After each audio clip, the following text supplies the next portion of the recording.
ইফতারের সময় নবীজি বলছেন প্রথমে কি খাও, আরেকটু জোরে।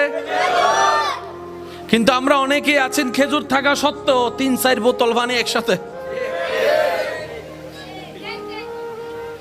খাবার কতটুক খেতে হয়, কখন খেতে হয়, এক কথায় বুঝবেন মনে রাখার জন্য, খিদা লাগলেই খাবার খেতে হয়। কতটুক খাবো, যতটুক খেলে ক্ষুধা চলে যাবে, পেট ভরবে নয়। অর্থাৎ যতটুক খেলে আমার যে ক্ষুধার কারণে আমার খাওয়ার আগ্রহ জেগেছে, ওই আগ্রহটা চলে যাবে। পেট ভরে খাওয়া, বলেন না পেট ভরে খাওয়া, আরেক জোরে বলেন পেট ভরে খাওয়া যাবে। আমরা যদি এই রমজানুল করিমকে সুন্দর সুন্নতের নিয়মের মধ্যে নিয়ে আসতে পারি, আমাদের রমজান হবে দুনিয়া এবং আখিরাতের জন্য কল্যাণকর। বলেন না সুবহানাল্লাহ। সাহেরিতে যদি সামর্থ্য সাধ্য থাকে, তাহলে আমি অনুরোধ করব, সাহেরিতে আল্লাহ যাই রিজিকে মিলাই খাবেন, তবে একটা অন্তত খেজুর খাওয়ার চেষ্টা করবেন। বলেন, যারা হেরাম শরীফে ইফতার করেছেন ওনারা জানে সামনে অনেক পদের খাবার থাকলেও জমজমার খেজুর খাওয়ার পরে আর খাওয়ার ইচ্ছা।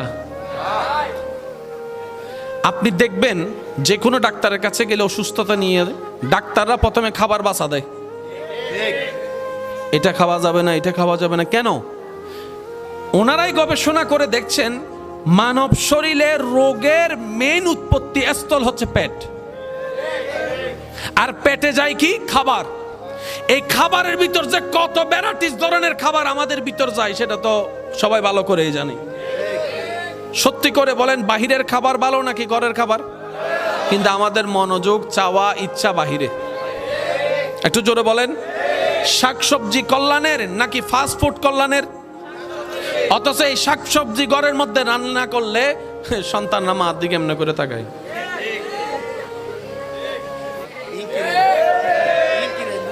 হ্যাঁ, আমি কি বুঝাতে পারছি কথা? তাহলে আমরাই নিজেরাই নিজেদেরকে ধ্বংস করে দিচ্ছি। কথা বলেন ঠিক কিনা? এখানে একটা কথা আপনারা মনে রাখবেন, বাহিরের খাবারটা কোন তেলে কোন পরিবেশে রান্না করছে সেটা কিন্তু আপনি আমি কেউ দেখছি না, কিন্তু ঘরের যারা রান্না করছে, মা বোন আপুরা যারা আছেন, ওনারা তো ওই জিনিসটা হাইজিন মেনটেন করে রান্নার চেষ্টা করে। কথা বলেন ঠিক কিনা? কিন্তু আমরা বাহিরে গেলে খেয়েও আসি, বিলও দিয়ে আসি, টিপস। অথচ ঘরে যারা রান্না করে সে মা বোনকে বছরে একবার থ্যাংক ইউ বলতে পারি। আল্লাহ পাক আমাদের মন মানসিকতা পরিবর্তন করুক, বলে না আমিন। অন্যের ভালোর মধ্যেই নিজেকে ভালো রাখা যায়। মনে রাখবেন, অন্যের মুখের হাসি কেড়ে নিয়ে আজ পর্যন্ত কেউ সত্যিকারভাবে ভালো থাকতে পারেনি। সবাই ভালো থাকার অভিনয় করে। যেমন ভালো আছি শব্দটা ভালো আছির অর্থই দেয়। এটাই যদি বোঝা যায়, আপনি যদি দৈনিক 1000 মানুষকে কেমন আছেন জিজ্ঞেস করেন, সবারই উত্তর কম বেশি 19-20 হয়ে ভালো আছি শব্দটাই বের হবে। কিন্তু প্রশ্নের উপর যদি প্রশ্ন রেখে প্রশ্ন করেন, ভাই আদৌ কি আপনি ভালো আছেন, তখন দেখবেন প্রশ্নের সাথে সাথে চেহারা পরিবর্তন হয়ে গিয়েছে, সুর পরিবর্তন হয়েছে, আওয়াজ পরিবর্তন হয়েছে। মনে রাখবেন, ভালো আছি অর্থ সবসময় ভালো থাকা নয়। যতক্ষণ ভিতর ভালো না থাকবে ততক্ষণ কেউ ভালো থাকতে পারে না। আর ভিতর ভালো থাকে, আলা বিযিকরিল্লাহি তাতমাইন্নুল কুলুব। এক কথায় রবের সন্তুষ্টি মতো জীবনে চলতে পারলেই, রবের রহমত ভিতরে আসলেই ভিতরটা শান্তি হয়। তখন এমন ভাবে শান্তি হবে, পৃথিবীর সবাই আপনার জন্য কাঁটা বিছিয়ে দিল, ওই কাঁটার উপর হাঁটলেও সবাই দেখবে আপনার শরীর থেকে রক্ত বের হচ্ছে, কিন্তু সে ব্যথার আপনাকে অনুভব করবে না। আপনার রবে আপনাকে রহমত দিয়ে শান্তির জগতে পাঠিয়ে দিবেন। সুবহানাল্লাহ। আল্লাহ তাআলা আমাদেরকে নেওয়া তৌফিক দান করুন। রমজান মাস আসলে আমাদের টোটালি খাওয়া দাওয়া দিনের বেলায় বন্ধ। বলেন, দিনের বেলায় বন্ধ। যারা সিগারেট খায় সিগারেট খাওয়া, যারা গাঁজা খায় গাঁজা খাওয়া বন্ধ। ঝগড়া মারামারি, কেউ যদি কারোর সাথে ঝগড়া করতে আসে তখন সে কি বলে? আমি বলেন, আমি তোর সাথে তর্ক করব। আর কিছু অ্যাডভান্স আছে, তারা বলে যে এখন কথা বলিস না, সাহস থাকলে ইফতারের পরে বলিস। আছে এরকম কিছু আছে, এখন কোনো কথা বলবো না, যা কথা ইফতারের পরে। আল্লাহ তাআলা আমাদেরকে রমজানটা কেন দিলেন, শুধু একটু মুরব্বীদের দোয়া নিয়ে বলার চেষ্টা করছি, একটু মনোযোগ দিয়ে শ্রবণ করার চেষ্টা করবেন। আল্লাহ তাআলা আমাদেরকে কি দিতে চাচ্ছেন এখান থেকে। আচ্ছা, রমজান মাসে দুপুরবেলা তৃষ্ণা লাগে কি লাগে না? অনেকে তো 3-4 বোতল ইফতারিতে খাওয়ার জন্য শরবত বানায় রাখে, ফ্রিজের মধ্যে ঢুকাইও রাখে। রুমের মধ্যে কেউ নাই, আপনি আছেন, রোজাদার আছেন, বোতলে পানি আছে, দরজা বন্ধ আছে, তারপরও কি কেউ পানি খায়? একটু জোরে বলেন, কেউ খায়? বন্ধু বান্ধব আত্মীয় স্বজন রুমে কেউ দেখার মতো কেউ? তারপরও একজন রোজাদার রমজান মাসে হাজার তৃষ্ণা লাগলো পানি খায় না। এবার কেউ যদি জিজ্ঞেস করে, কিরে খাস না পানি, কেউ দেখবে না তো? তখন সে উত্তর দেয়, রোজা ভেঙে যাবে। আরে কেউ দেখবে না তো? তখন সে বলে যে আমার আল্লাহ দেখতেছে, আমার আল্লাহ দেখতেছে। অর্থাৎ আমার তৃষ্ণা, আমার বুক চাচ্ছে পানি খেতে, কিন্তু আমি নিজেকে কন্ট্রোল করছি, আমার আল্লাহ দেখছে। আমার আল্লাহর ভয়ে আমি আমার মনের চাওয়াটাকে দাম দিব না, আমি আল্লাহর চাওয়াটাকে দাম দিব। আল্লাহ বলেছেন সূর্যাস্ত পর্যন্ত অপেক্ষা করতে, আমার মন বলছে এখন পানি খেতে, আমি মনের চাওয়াকে কুরবানি দিলাম, আল্লাহর চাওয়াকে প্রাধান্য দিলাম। রব্বুল আলামিন বলে 12টি মাসে তোমাদেরকে আমি রমজান দিয়েছি এই একটা কারণে, এই রমজানের মধ্যে তোমরা যেরকম আমি আল্লাহ দেখি সেটা বিশ্বাস করো, আমি আল্লাহর রাগ করব বিশ্বাস করো, আমি আল্লাহ নারাজ হব বিশ্বাস করো, আমি আল্লাহকে যেভাবে তোমরা রমজানে ভয় করে পানি খাওয়া থেকে দূরে থাকো, সিগারেট খাওয়া থেকে দূরে থাকো, ইফটিজিং করা থেকে দূরে থাকো, সুদ খাওয়া থেকে দূরে থাকো, ঘুষ খাওয়া থেকে দূরে থাকো, ঝগড়া করা থেকে দূরে থাকো, হামলা করা থেকে দূরে থাকো, আমি আল্লাহর অপছন্দনীয় কাজ থেকে যেভাবে রমজানে দূরে থাকো, এই রমজান থেকে শিক্ষা নিয়ে বাকি 11 মাসও সেই গুণে চলতে থাকো। আল্লাহ তাআলা আমাদেরকে রমজান দিয়েছেন এই কারণে। আর্মি আছে না? আর্মি আগে না ট্রেডিং আগে? জোরে বলেন না। আর সে আর্মি হওয়ার পরে ট্রেনিং বন্ধ, আর্মি হওয়ার পরে ট্রেনিং বন্ধ, সকালে সকালে আবার ওই ফিটি প্রত্যেক দিন, আবার কিছু মাসে কিছু বৎসরিক আছে। আল্লাহ তাআলা বলেছেন মানুষ হওয়ার জন্য যা গুণ দরকার সেগুলা নেওয়ার জন্য একটা মাধ্যম দিয়ে দিলাম, মাহে রমাদান। মাহে রমজান থেকে আমরা কিছু নিলাম। এবার চলে আসেন হজের দিকে। এমনও কিছু মানুষ আছে যাদের গায়ে মশা বসতে পারে না,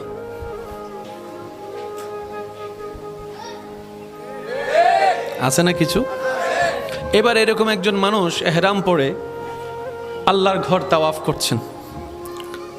মনোযোগ।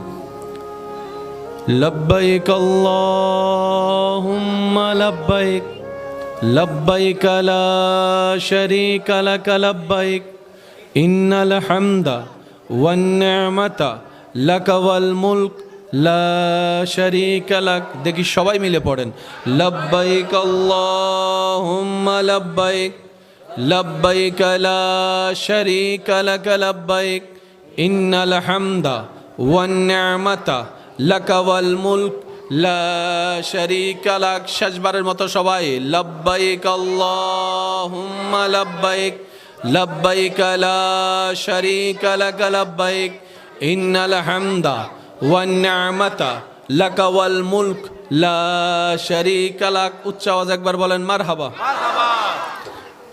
যারা সচক্ষে কাবা দেখেছেন এমন কেউ থাকলে একটু হাত তোলেন। যারা কাবা দেখছেন, দেখছেন দেখছেন দেখছেন আমার ভাই দেখছেন। আজকে যারা হাত তুলতে পারে নাই, আল্লাহ তাদেরকে এমন প্রশ্নের উত্তরে হাত তোলার সুযোগ দান করুক। আমার ভাইয়েরা জানে ওখানে তাওয়াফকারী তো অনেক দেশের মানুষ। কিছু কিছু মানুষ দাঁড়ায় থাকে, তাওয়াফের বীরে যায় না, বত্তই জেবুদেরই। তখন তারা একটু অপেক্ষা করে। তাওয়াফকারীদের ভিতরে একটা দেশের কিছু মানুষ আছে নিগ্রু,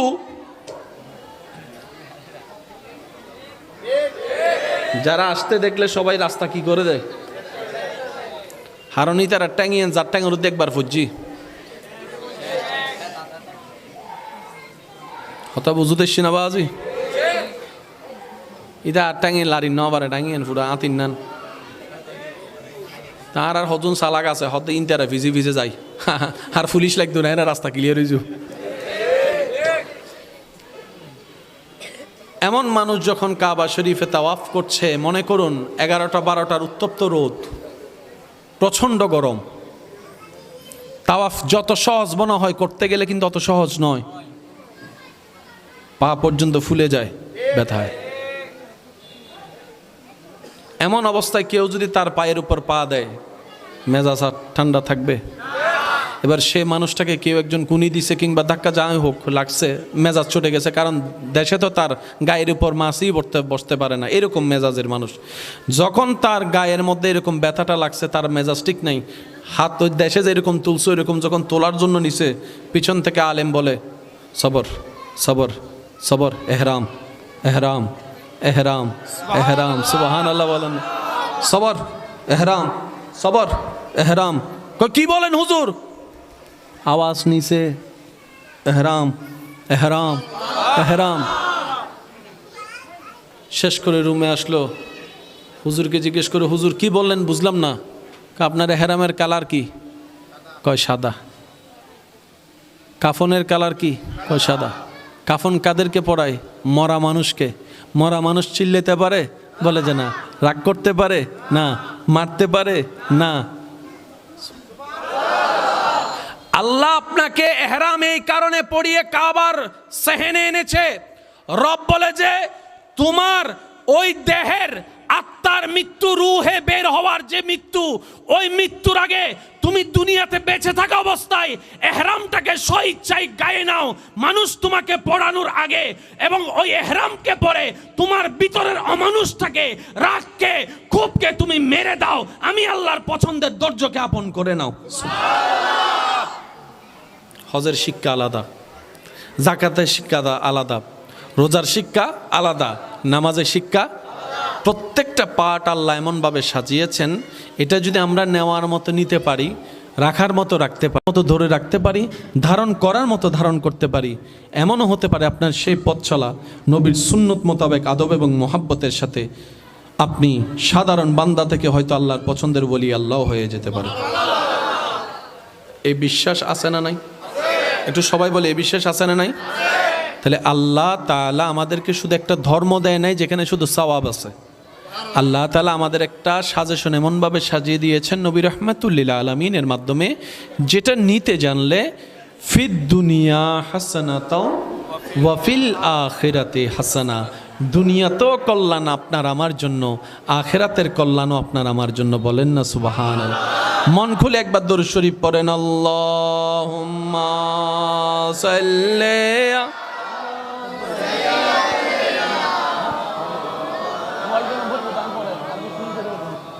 ওয়া আলা আলি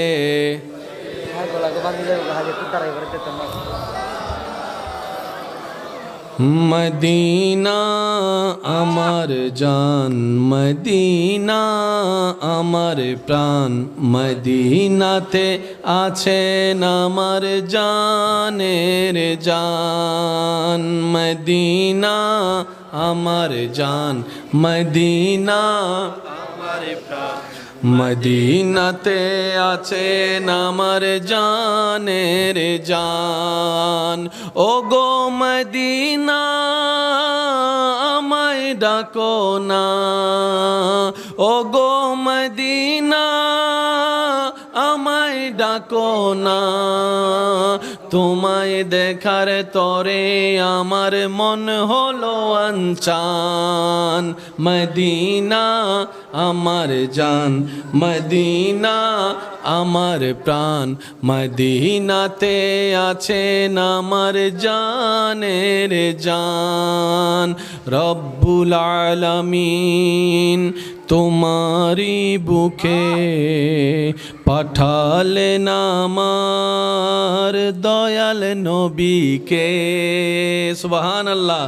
রব্বুল আলামিন তোমারি বুকে পাঠালেন আমার দয়াল নবীকে, সেই কারণে নবীর বাগানে পাওয়া যায় কোরআন হাদিস দ্বীন ও ঈমান। মদিনা আমার জান, মদিনা আমার প্রাণ, মদিনাতে আছেন আমার জানের জান। উচ্চ আওয়াজ একবার বলেন মারহাবা, আরেকটু জোরে বলেন মারহাবা।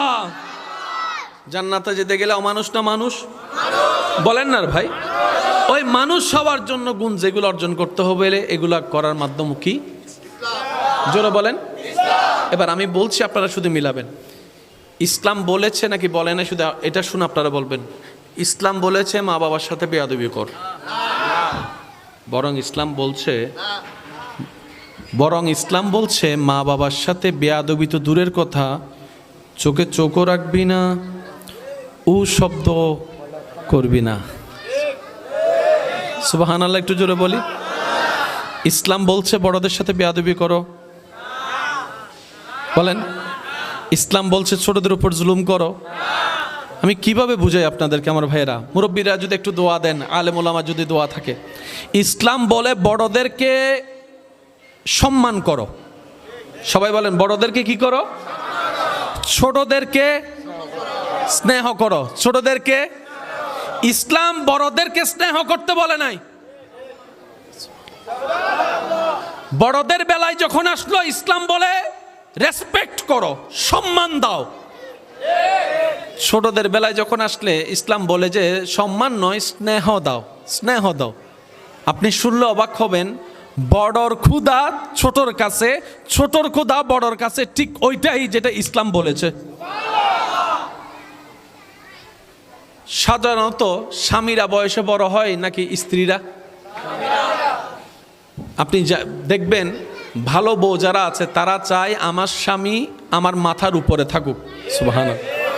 ভালো স্ত্রীরা চায় আমার স্বামী আমাকে শাসন করুক, আমি ভুল করলে আমাকে বকা দিক, আমাকে সে শুধরাই দিবে, আমাকে সে শাসন করবে, আমাকে সে মায়াও করবে, আমাকে সে মহব্বত করবে, আমাকে সে বুকের মধ্যে আগলাই রাখবে। বউ বলে আমি আমার স্বামী আমাকে বুকে আগলাই রাখবে, আর আমি আমার স্বামীকে মাথায় তুলে রাখবো।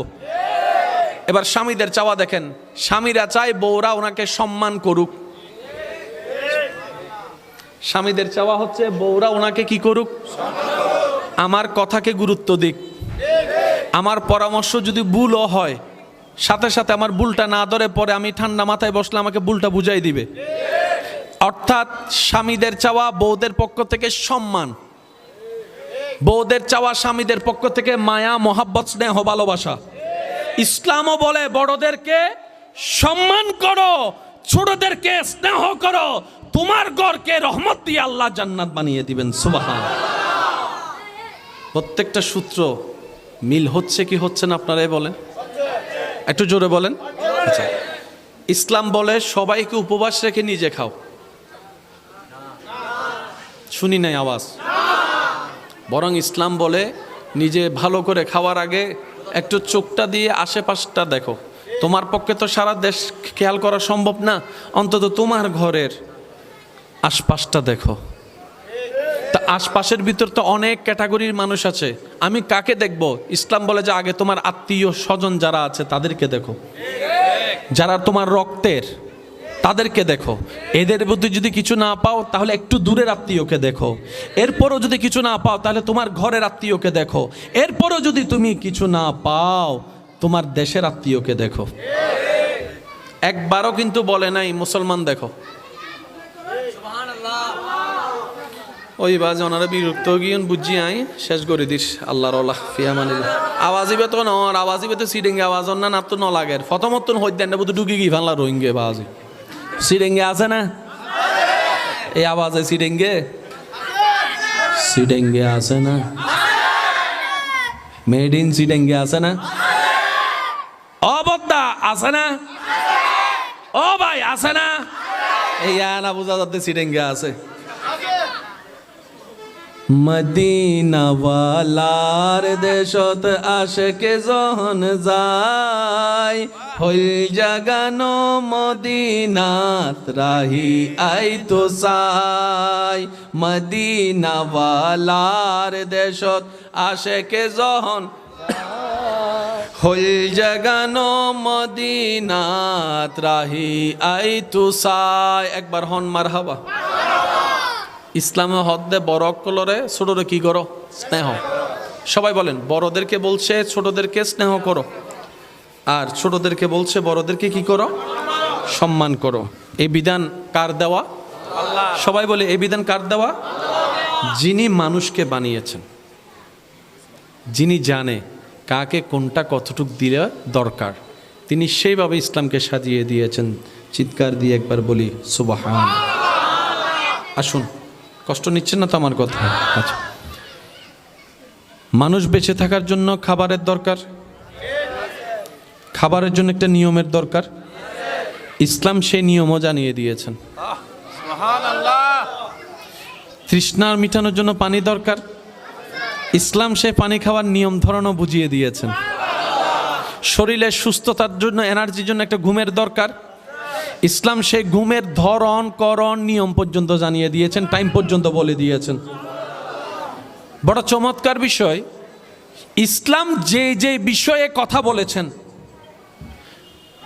বিজ্ঞানের প্রত্যেকটা আবিষ্কার সেই বিষয়টাকে মানতে বাধ্য হয়েছে। এত নিয়ামতপূর্ণ আল্লাহ তাআলা আমাদের জন্য একটা ধর্ম দিয়েছেন যেটার নাম ইসলাম। মোহাব্বতের আওয়াজে বলেন সুবহান। আর একটু জোরে বলেন সুবহান আল্লাহ। কিছুদিন পর আমাদের কাছে আসবে কি মাহে? ক্ষুধার্ত থাকলে শরীরের লাভ হয়। আপনারা জানেন, অনেকে যারা ডায়েটিং করে তারা খাবার একটা লিমিটেড সময় নিয়ে আসে। অনেকে বলে যে যখন খাওয়াই কমাই দিছে একসাথে রোজাই রাখি। শরীরের ভিতরটা সঠিক হওয়ার জন্য, ওই যে এক কথা বলতে নাট বল্টু ঠিকভাবে কাজ করার জন্য, বিজ্ঞানের চোখে অটোফেগি করার জন্য উপবাস থাকা দরকার।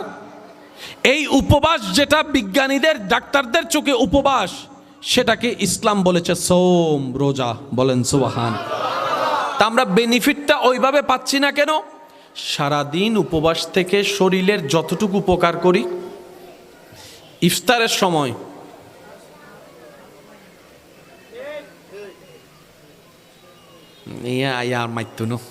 হয়তো না, ইফতারের সময়